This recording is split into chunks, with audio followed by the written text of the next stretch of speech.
Friends, welcome to my channel. ఈరోజు చిన్ని serial గురించి తెలుసుకుందాం. పాపం మన మధుకి తేలు కుడుతుంది. ఏం జరిగిందో ఈ వీడియోలో తెలుసుకుందాం.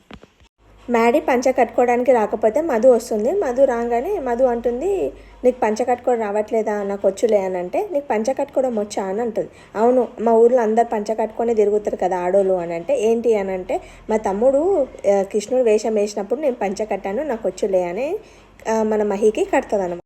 మహిని మంచిగా పంచ కట్టి మంచి తయారు చేస్తుంది మధు. నువ్వు అచ్చం పెళ్లి కొడుకులా ఉన్నావు ఈ గెటప్లో అని అంటది. మధు కింద పడిపోతుంటే మన మ్యాడీ పట్టుకుంటాడు. పట్టుకోగానే థ్యాంక్స్ మ్యాడీ అని మధు అంటది. అనగానే నువ్వు నాకు పంచ కట్టావు కాబట్టి నేను థ్యాంక్స్ చెప్పాలి కాబట్టి చెల్లు అని చెప్తాడు. సరే, అందరు కింద వెయిట్ చేస్తుండ్రు, నేను వెళ్తాను అని మధు వెళ్తాను.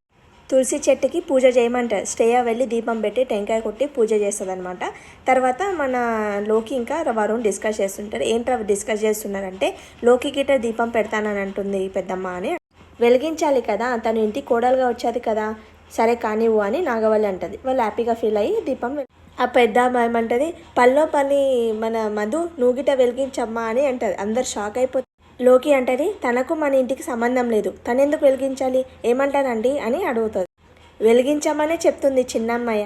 మన మధు పూజ చేస్తుంది. పూజ చేయగానే అక్కడ పూజారి గారు అంటారు, మీరు అందరు కలిసి, మీరు ముగ్గురు కలిసి ప్రదక్షిణాలు చేయండి అమ్మ తులసి చుట్టూ అని అంటారు. అంటే వాళ్ళు ప్రదక్షిణాలు చేస్తుంటే అక్కడికి ఒక తేలు వస్తుంది అన్నమాట. మన లోకి తేలును చూస్తుంది. చూడంగానే అమ్మో తేలు ఎంచక్క మన మధు కుడితే ఎంత బాగుండదో అని అనుకుంటుంది.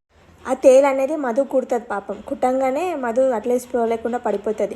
మ్యాడీ వచ్చి కాలుకి అది కర్చీఫ్ కట్టేస్తాడు. తర్వాత తనకున్న విషయం అంతా నోటితో తీస్తాడు.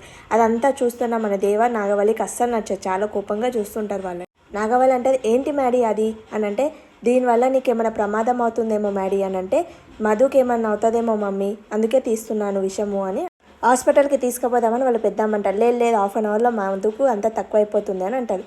తేలు కుట్టినందుకు విరుగుడు అంట అమ్మాయి, ఈ మందు రాయి అని అంటది. అంటే సోఫాలో పండబెడతారు. అక్కడ మహి అనేది రాస్తాడు. మన మధుకి స్ప్రో వచ్చి లేస్తుంది అనమాట. లేవంగానే మ్యాడీ మధు ఎలా ఉన్నావు అని అడుగుతాడు. అడగగానే ఆ తేలి విషం చాలా ప్రమాదం, కానీ మన మ్యాడీ ఆ విషయాన్ని లాగి ఉమ్మేశాడు కాబట్టి సరిపోయింది, లేదంటే నీ ప్రాణాలకు చాలా ప్రమాదం ఉంటుంది. థ్యాంక్ యూ సో మచ్ అని మధు చెప్తుంది. మనకు థ్యాంక్స్ ఏంటి అని మ్యాడీ అంటాడు. నువ్వు అలా పడిపోగానే నా ప్రాణం పోయినంత అనిపించింది తెలుసు. తులసమ్మ దయ వల్లనే గండము కరిచిందని అంటారు. గండం కరిచింది కదా, ఇప్పుడు కార్యక్రమం మొదలు పెడదామా అని నాగవల్ల.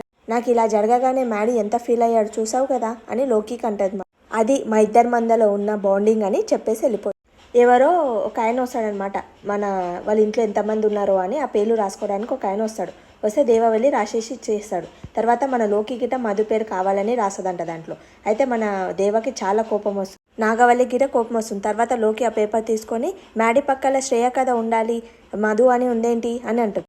దేవ అతన్ని కొడతాడు. లేదు సార్, నేను శ్రేయ పేరే రాశాను అంటే, మధు పేరు ఎలా వచ్చిందని అంటే, అందరూ మధు అన్నారు కదా, అట్లా రాసిండేమో అని అంటాడు. అంటే అతను దేవ కొడతాడు. కొట్టిన తర్వాత మన నాగవల్లి అంటది, మా మ్యాడీ పక్కల శ్రేయ పేరు తప్ప ఎవ్వరి పేరు రాయకూడదు, అలాంటి పేరు అసలు రాకూడదు అని వార్నింగ్ ఇస్తుంది అనమాట.